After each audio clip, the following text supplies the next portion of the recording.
Good afternoon, Patriot pals. Thank you for joining me. How are you? Have a great Monday, everyone, and God bless you. Alright, now we will come to today's news. And I think this is very important. We have to realize that there's something funky going on here, because they are literally trying to paint a hardcore leftist as a right-winger, to cover up and blame this, Nancy Pelosi, Paul Pelosi, David DePapa, whatever his name is, incident as Trump fueling it, when it's obvious has nothing to do with Trump right-wing or any of the rhetoric coming out. Let's review the rhetoric, because when they double down on this line to see, that means that they're trying to cover something up. At least that's the case 98.3749% of the times. Everyone listen to this from MSNBC. White supremacist ideology is actually driving people to violence, is stirring people up, and really allowing these private biases to come out, and being weaponized. And we see that law enforcement hasn't been fully successful in stopping it, and of course, on stopping it either. Yeah. And I mean, the thing is, it seems like there's this effort to normalize this kind of behavior and to make Trumpers feel, at home and prioritize their feelings, but when it results in violence, I don't know that there's space for that. Okay.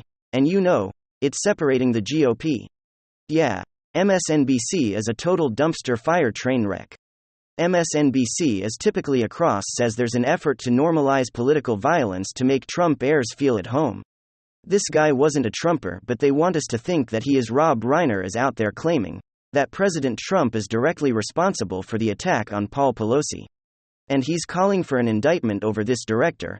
Longtime Democrat activist Rob Reiner blamed former President Donald Trump for the recent attack on House Speaker Nancy Pelosi's husband, Paul Pelosi, claiming it was directly tied to Trump challenging the legitimacy of what happened a couple of years ago. On Friday, Reiner accused President Trump of spreading the big lie for 2 years. The violent assault on Pa Pelosi in the attempts or murders Public Speaker Pelosi is directly related to that lie. Joe Biden said something similar. Joe Biden on Saturday again tried to blame Republicans for the attack on Paul Pelosi on Friday. You know what? Let me just read you the transcript, because I remember he said something that if I don't stop it in time, this platform is going to say that I'm spreading information that is dis or mis type of information. You can't condemn the violence unless you condemn those who continue to argue that the election was that all the malarkey that's being put out there to undermine democracy. That talk has to stop. That's the problem. That's the problem, Kill said. You can't just say I feel badly about the violence, we condemn it. Condemned or produced produces the violence, and this talk produces the violence. So anyone that has a different opinion, or questions the official narrative of what transpired a couple years ago, who the true victor is, and that there's nothing to see here, that all the investigations and things that we've seen come out are just figments of your imagination. That is why this man attacked Paul Pelosi. You're going to know that the real malarkey is B statement once again in some of the details. And then some significant news. MSNBC was absolutely shocked by this. But none of it is really all that shocking or surprising. We've been trying to warn them forever.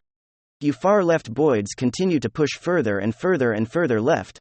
Eventually the pendulum is going to shift eventually, as you continue to become more radical and extreme in your own right. Eventually, as you push further on that left side of the spectrum, you're going to create a countering effect.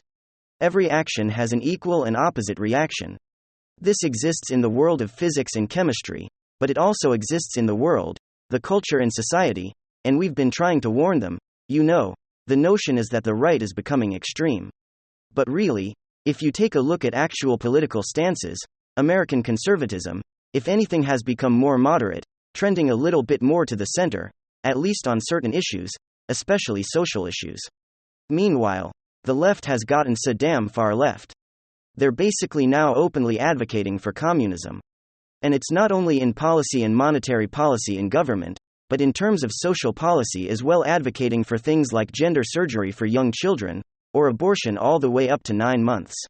I mean, they've become truly extreme and truly radical. And now all of a sudden, they're shocked, surprised, dismayed that Gen Z is moving to the right, that there's now a massive counterculture brewing, moving against radical leftism, and it's brewing with young people on TikTok with Gen Zers.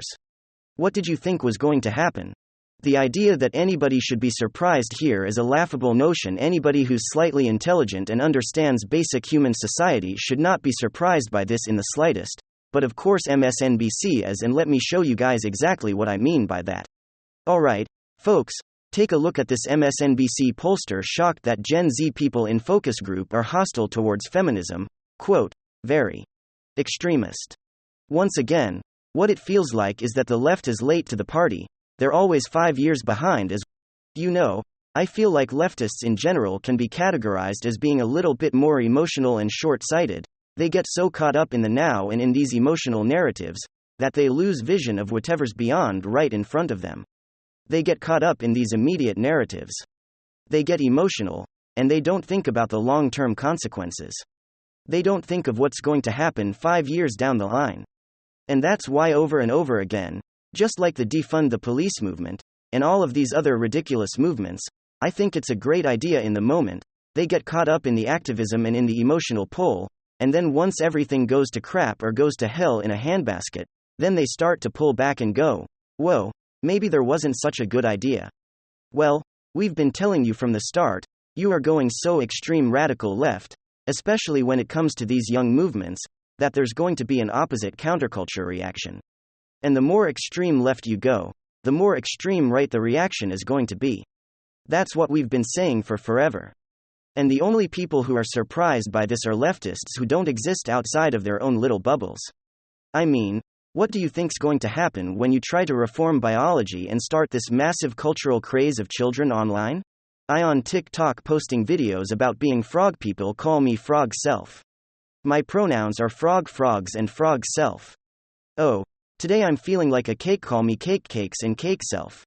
What did you think was going to happen? That young people were just gonna buy it all hook, line, and sinker, or that eventually kids who are seeing this stuff on TikTok, and seeing their classmates and seeing their teachers promote this radical ideology, were eventually inevitably going to rebel and push against it? Well, that's exactly what we're seeing, left boys. You did it to yourself. What did you think was going to happen when you turned to feminism into something truly and deeply toxic, when he made it about attacking men and masculinity, toxic masculinity and all these other things? I mean, we've seen the left wage a war on men for a decade and probably longer. What did you think was going to happen? Well, eventually, people like Andrew Tate and others within that orbit were going to start to push back. And this is what we have been warning the left about when it comes to so many of their actions. They talk about fighting extremism, but the irony is they were creating extremism. Oh, how could Gen Zers view feminism as toxic? I wonder. I wonder how that could backfire and turn feminism into an abomination. You know, feminism started off as equal rights for women. Well, it's morphed into something different. And that's not our fault for pointing it out. And clearly, the feminism of today was going to create an opposite force that was going to start pushing back, and that's MGTOW men going their own way. I'm not part of this group, nor do I endorse the whole black pill movement. But it's inevitable that that was the next logical step. And what about leftists and their anti-free speech crusade? What do you think's going to happen when you censor views? What do you think's going to happen when you censor narratives that you disagree with? The more you use cultural power and institutions to censor free speech, the more radicalism you will create when you censor people for having opinions, or believing in conspiracy theories, that makes them go down further into the rabbit hole, where they think that now the same group that they've been exposing online is censoring their speech online. And all you do is you take these conspiracy theories and put them into a darker part of the internet where they continue to grow and expand, and sometimes they go down crazy paths. And once again, it's of your own doing, you create that. I guess, in a way, it's kind of like the Streisand effect. Leftwards did this to themselves in their own arrogance, their own ignorance. Their ego has become too inflated. They believe that they control popular culture, that they control ideas. What they don't seem to realize is that doesn't last forever. And if you overstep boundaries, if you step too far, eventually the elastic is going to snap back. We've seen it happen throughout human history, and we're seeing it again, when you start advocating in defending criminals, and putting criminals on pedestals, defending the burning and looting of black communities as racial justice, when you start to attack police officers, when you attack normal Americans and concerned parents as racists and fascists, when you attack men for being men. When you try to rewrite biology. When you introduce absolutely deplorable, inappropriate content being pushed on children and promoted to children. What do you take a limited pro-choice moderate view that the majority of Americans might agree with within the first trimester and expand it to the second trimester in the third trimester, and in many cases, even after when you advocate against border security, and not only border security, but you're basically advocating for totally open borders and sanctuary states, eventually, people are gonna start to fall off. Eventually people are gonna say enough is enough. I am not with any of this. And that is exactly what we are seeing. And once the left starts to use the youngins, the Gen Zers, and whatever the next generation is, after that, well, then you really know the cultural pendulum is starting to swing, it's starting to shift. It's starting to accelerate and pick up momentum, and the left is really starting to lose the culture war. And that's what we're seeing here, folks. There's been a lot of polling data, a lot of studies where we're starting to see Gen Z trending towards the right. I mean, millennials were the most leftist of any Western generation. And it seems as though it's already shifting quite significantly. Although, to be completely honest with you, I'm worrying at least a little bit as we start to lose the older generation and the boomers and millennials start to make up the majority of the electorate. How far are politics going to go in that environment? Well, hopefully, Gen Z and the generation below are enough to provide to counterbalance, because Lord knows we'll need it. And it seems as though that might actually be the case. The left is losing its cultural power, and they only have themselves to blame for that. Thank you very much. WWG1WGA. Give me your thoughts below and hit subscribe.